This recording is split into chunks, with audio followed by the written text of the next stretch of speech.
There's a hidden danger quietly spreading through our world, a danger far more powerful than hate or anger.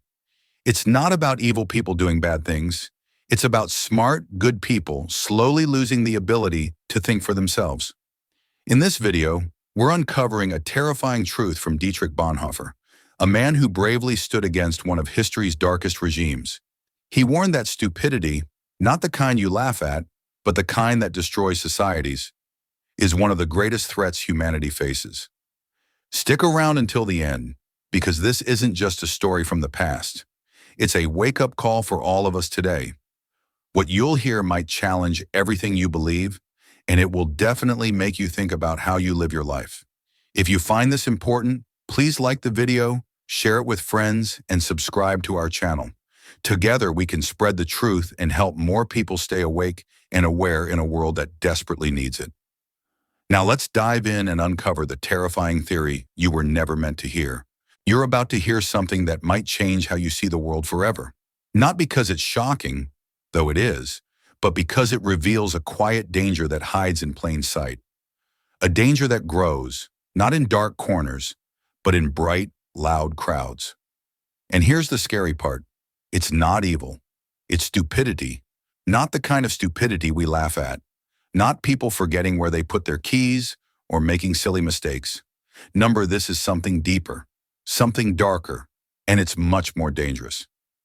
Dietrich Bonhoeffer, a German thinker who stood up to the Nazis, believed stupidity could destroy more than just ideas. He believed it could destroy entire civilizations, and the way he explained it will haunt you. Bonhoeffer wasn't just a philosopher, he was a man who risked everything, his safety, his career, his life, to stand up against the Nazis. While others stayed quiet, he spoke out. While others followed, he resisted. And when they finally locked him in a prison cell, thinking they had silenced him, he began to write. What he wrote was not just brilliant, it was terrifying. In one of his letters, he said something that still sends shivers down people's spines.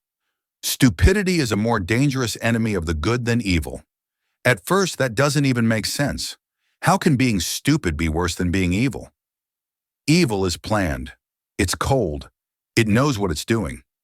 But Bonhoeffer said, no, evil you can fight. You can expose it, argue with it, punish it. But stupidity? That's like punching fog. The stupid person doesn't know they're doing harm. And worse, they don't care. You try to explain, you bring facts, you show evidence, and they just smile, shake their head, and say, well, that's your opinion. They don't listen, not because they're too dumb, but because they've given up the will to think. And that makes them almost unstoppable. Now here's the part that really hurts. Bonhoeffer said this kind of stupidity isn't born. It's made. Smart people can become stupid. Educated people. Kind people. Even people like you and me. And it doesn't happen all at once. It starts when we stop asking questions, when we stop thinking for ourselves, when we let someone else do the thinking for us. This is when things get dangerous, because the moment we stop thinking, we become tools. Tools in someone else's hands. That's what Bonhoeffer saw in Nazi Germany. Millions of people, not evil, not cruel, just unthinking. People who cheered for horror, who followed leaders blindly, who believed lies because they were easier than truth. And before you say, well, that was the past, ask yourself, are we really that different now? Look around. People shouting at each other, not listening. Everyone's sure they're right, no matter what the facts say. Everyone blaming, never thinking. Are we any smarter, or have we just gotten better at hiding our stupidity behind screens? Bonhoeffer said stupidity spreads like a virus. The more power a person or a group has, the more people around them stop thinking. Not because they're scared, but because it's easier. It feels good to belong. It feels safe to agree. Thinking is hard. Questioning is lonely. So we let go. We join the crowd. And once we do, we become part of something we don't even understand. That's what makes this so terrifying. A stupid person in this sense is not just someone who doesn't know. They're someone who won't know, who resists knowing, who fights against the truth, even if it's right in front of them. And because of that, Bonhoeffer said, They are more dangerous than a person who chooses evil, because at least evil can be named, tracked, stopped. But stupidity? It's like a fog that settles in. And once it's in, it doesn't leave easily. And yet, there's hope. There is always hope. Bonhoeffer believed that stupidity was not permanent, that it could be healed, not with more knowledge, not with shouting or shaming, but with moral courage, with people who choose every day to think, to ask, to doubt, to wonder. Thinking is a choice, a brave one, because it means stepping away from comfort, from safety, from the easy answers. It means standing alone sometimes, saying, "No, I don't agree," even when everyone else says yes. It means being awake, even when sleep would feel so much better. But here's the truth that will either scare you or set you free. If we don't choose to think, someone else will do it for us. And when that happens, we stop being human. We become tools. We become echoes. We become part of the problem Bonhoeffer tried to warn us about. And in the end, it cost him his life. Bonhoeffer was executed in April 1945, just weeks before the Nazis fell. They hung him in a concentration camp, even as their empire was collapsing around them. But by then, he had already accepted that he might not survive. What mattered more to him wasn't saving his life. It was saving his soul, his clarity, his conscience, his refusal to be one more silent follower. That's what he held on to. He could have played it safe. Many did. Many smart, educated, well-meaning people stayed quiet. They told themselves, "It's not my fight," or "This will blow over," or worst of all, "There's nothing I can do." And by the time they realized how wrong they were, it was too late. Bonhoeffer saw all this unfolding in real time. And what horrified him the most wasn't the violence. It was the silence, the passiveness, the way people slowly gave up thinking and started just obeying. He wrote, "To act stupidly in a group is easier than to act wisely alone." That line sticks with you, because deep down we all feel that pull, to belong, to go along, to not cause waves. It's comforting to be part of something bigger than yourself. But Bonhoeffer warns us, not all belonging is safe, not all crowds are wise. Some will carry you straight into the mouth of darkness, all while singing songs and waving flags. So what can we do? That's the question Bonhoeffer kept coming back to. If stupidity is so contagious, if even smart people can fall into it, then how do we protect ourselves? The answer isn't more education. It's not more books or smarter teachers. It's deeper than that. Bonhoeffer believed the true cure is moral clarity, the inner strength to say, "This is wrong," even when the whole world says it's right. The courage to think with your own mind, to feel with your own heart, to refuse to give away your voice no matter how loud the others get.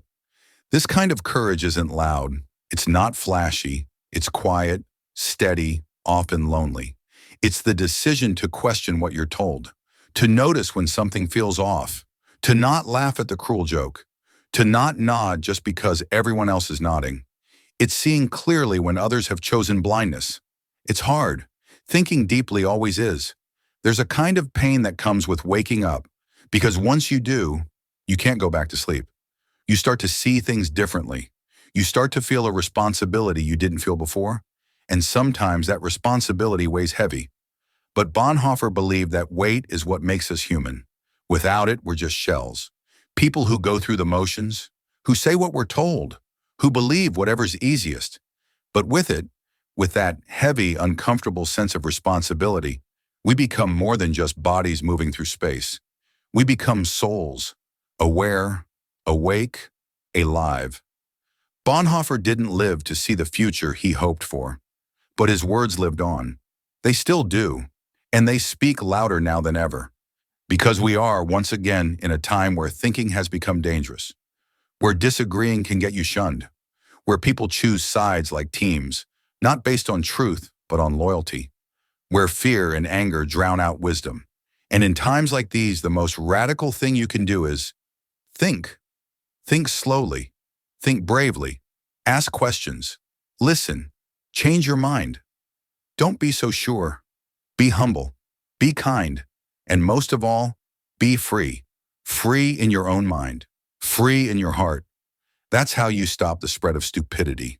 Not by calling others out, not by pointing fingers, but by choosing every day not to give in to it yourself. We're all vulnerable, no one is immune, but we all have a choice. That's what Bonhoeffer left us. Not a solution, not a map, but a challenge. A deep, quiet challenge that lives in every moment we're tempted to stop thinking. Will you stay awake? Will you keep asking why? Will you hold on to your soul when the crowd begs you to hand it over? The world doesn't need more noise. It doesn't need more outrage. What it needs is people who think. Most people never realize when they've stopped thinking. That's what makes it so dangerous. It doesn't happen in one big moment. It happens in little steps. You stop questioning. You stop reading things you disagree with. You start trusting the loudest voice in the room. You begin to believe that the truth is whatever your group says it is. And slowly, your mind closes. Your heart hardens. And you don't even notice. Bonhoeffer saw this happening all around him. People he loved. People he grew up with. Neighbors. Teachers. Even pastors. Slowly, they stopped being individuals and became echoes. They stopped being curious and became convinced. Convinced that the enemy was whoever they were told to hate. Convinced that silence was wisdom. Convinced that questioning was dangerous. He watched smart, decent people let go of their conscience. Not because they were evil, but because it was easier, it was safer. They didn't want trouble. They didn't want to be alone. And so without realizing it, they helped build a system of cruelty that crushed millions. And they never thought it would get that far. They thought they were just doing what everyone else was doing. They thought they were being good citizens, good neighbors, good Germans. That's the real horror. Stupidity can wear a smile. It can look polite. It can dress in a suit and speak softly. It doesn't feel evil even when it supports evil. That's why it's so dangerous, because it hides in plain sight. It makes you feel safe while it steals your freedom. It makes you feel smart while it shuts down your mind. Bonhoeffer wasn't trying to insult anyone. He wasn't calling people idiots. He was warning us, begging us to stay awake. Because once you give your thinking over to someone else, a politician, a preacher, a group, a cause, you've already started down a path you might not come back from. And the hardest part? You won't know you're on that path. That's why we all need to be reminded. Not once, not twice, but over and over again. Because the pull to stop thinking is strong. It's everywhere. On our phones, in the media, in our families, in our communities. We are surrounded by voices telling us what to believe, how to feel, who to hate. But Bonhoeffer believed there was something stronger, something deeper, the human soul, the part of you that knows, that quiet place inside where real thinking happens, where you hear your own voice, where you feel your conscience tugging at you, where you can't lie to yourself, no matter how loud the world gets. And here's the beautiful, heartbreaking truth. That part of you is always there. Even when you're scared, even when you've been silent, even when you've gone along with things you knew were wrong. That part of you can wake up. It just needs you to listen. Bonhoeffer once said that freedom is not doing whatever you want. Freedom is thinking for yourself. It's the ability to say yes or no, not because someone told you, but because you chose. And choice, real choice, only comes from thought, from slowing down, from asking hard questions, from facing uncomfortable truths. That kind of freedom is not loud. It won't win arguments on the internet. It won't make you popular. It might even cost you something, but it's the only kind of freedom that lasts. It's the kind that lives in your heart when everything else falls apart. Bonhoeffer died in chains, but he was more free than the people who killed him, because he never gave up his mind. He never gave up his soul. He never stopped thinking or feeling or resisting, even when it hurt, even when it led him straight into death. And that's what makes his words so powerful. Not just because they're wise, but because they were lived. They came from blood and fear and faith. They came from a man who knew what it meant to stand alone, who knew what it meant to lose everything and still refuse to kneel to lies. His life is not just a lesson, it's a mirror. It shows us what we are and what we could be. It asks us one hard, beautiful question. Will you think for yourself even when no one else will? Most people say they would. They say, of course I'd speak up. Of course I'd think for myself. But when the moment comes, when the pressure rises, when the group turns, when the silence becomes heavy and loud, most people don't. Not because they're bad, but because they're scared, and because they've never practiced the small kind of courage it takes to think when it's easier not to. Bonhoeffer believed courage isn't built in grand moments. It's built in quiet ones, in the little choices. The moment you choose to ask why instead of just saying yes. The moment you stop and say, something doesn't feel right. The moment you decide to pause instead of react. Those moments, tiny, invisible, private, that's where real strength grows.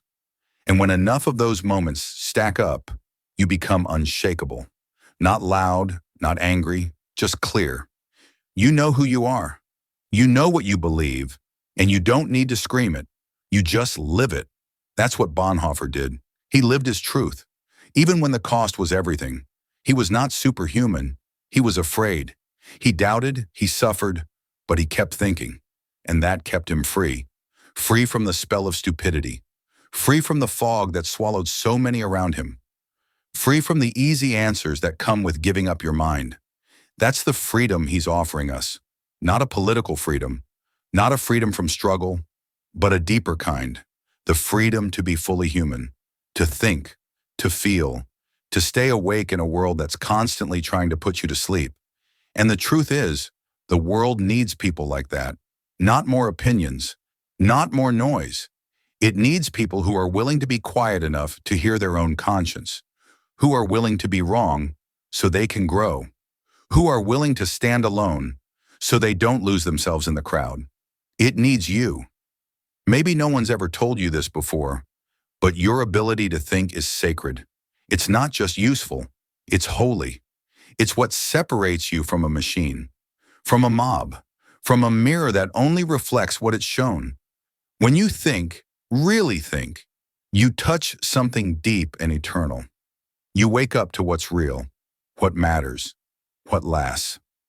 Bonhoeffer paid with his life to remind us of this, and if you've listened this far, it means something inside you is already awake. Maybe just a little, maybe more than you knew. Hold on to that, protect it, because that little spark, that's your light in the dark. That's your compass. That's your soul refusing to go numb. There will be moments ahead, maybe even soon, when you'll feel the pull to switch off, to follow, to fall in line. You'll hear voices telling you what to think, how to feel, who to be. And those voices will sound confident. They'll sound certain. They might even sound right. But don't let them replace your own. Slow down. Breathe. Ask questions. Feel the weight of your own thoughts. That's the beginning of freedom. That's the quiet revolution that starts inside one person and spreads. Not through shouting, but through clarity, through truth, through the choice to be fully awake. Bonhoeffer is gone, but his warning lives on. His words written behind bars still ring with power because they came from someone who lived them. Someone who saw what happens when people stop thinking. Someone who believed, against all odds, that even in the darkest times the human soul could stay lit from within. So now the question is yours to answer, not once, but every day. Will you keep your mind? Will you keep your soul? Will you stay awake, even when it hurts? Because the truth is, stupidity isn't a final state. It's a door. And we walk through it, or away from it, one thought at a time. And every time you choose to think, you are resisting the quiet, creeping darkness Bonhoeffer died warning us about. You are choosing to be human. You are choosing to be free. Let this be the start of something, not just an idea, but a practice. Think deeply, feel honestly, live bravely, and never give up your mind, because someone, someday, might need your courage to find their own. And that might be the most powerful thing you ever do. Even now, decades later, Bonhoeffer's warning echoes louder than ever. In a world flooded with information, but starved for wisdom, the risk of falling into thoughtless obedience grows every day. Social media, news cycles, constant noise, they all pull us toward quick answers and easy beliefs. But Bonhoeffer's life reminds us that the cost of giving up our thinking is more than just losing an argument. It's losing ourselves. Each of us holds the power to resist this, not by shouting louder or fighting harder, but by choosing to be mindful, to question what we see and hear, to listen to that small, quiet voice inside that asks, is this true? Is this kind? Is this right? When we practice this, we build a shield around our minds and hearts. It's not always easy. Sometimes it means standing alone. Sometimes it means facing discomfort, doubt, or even rejection. But that is the path to real freedom. Bonhoeffer's courage shows us that freedom isn't given. It's earned. Earned through the quiet, steady act of thinking, feeling, and choosing, again and again. So what will you do when the pressure comes? Will you close your eyes and follow the crowd? Or will you open them, take a breath, and decide for yourself? The answer shapes not only your life, but the world around you. Remember, the journey of 1,000 miles begins with a single step. That step is choosing to think, to stay awake, to keep your soul alive in a world that often tries to dull it. And when you do, you honor those like Bonhoeffer, who showed us that even in the darkest times, a single mind, a single heart, can shine a light that refuses to go out. The story of Dietrich Bonhoeffer is more than history. It's a powerful reminder that the greatest danger to our world isn't always the loudest or the cruelest. Sometimes it's the quiet giving up of our ability to think, question, and stand up for what's right. Stupidity, as Bonhoeffer warned, isn't just ignorance. It's a choice to stop being awake, to stop being human. But the good news is, this is a choice we can control. Every day, in small moments, we can decide to think deeply, to ask hard questions, and to listen to our own conscience even when it's hard. That's how we protect ourselves. That's how we keep our freedom. And that's how we honor the courage of people like Bonhoeffer, who risked everything to remind us of the power of the human mind and soul. If this video moved you, inspired you, or made you think differently, please take a moment to like it and share it with someone who needs to hear this message. Don't forget to subscribe to our channel for more videos that challenge, inspire, and empower you to live with purpose and clarity. Remember, the fight against the quiet darkness starts with you, by choosing to stay awake, to keep your mind and soul alive, and to never give up the courage to think for yourself. Thank you for watching. Stay thoughtful, stay brave, and we'll see you in the next video.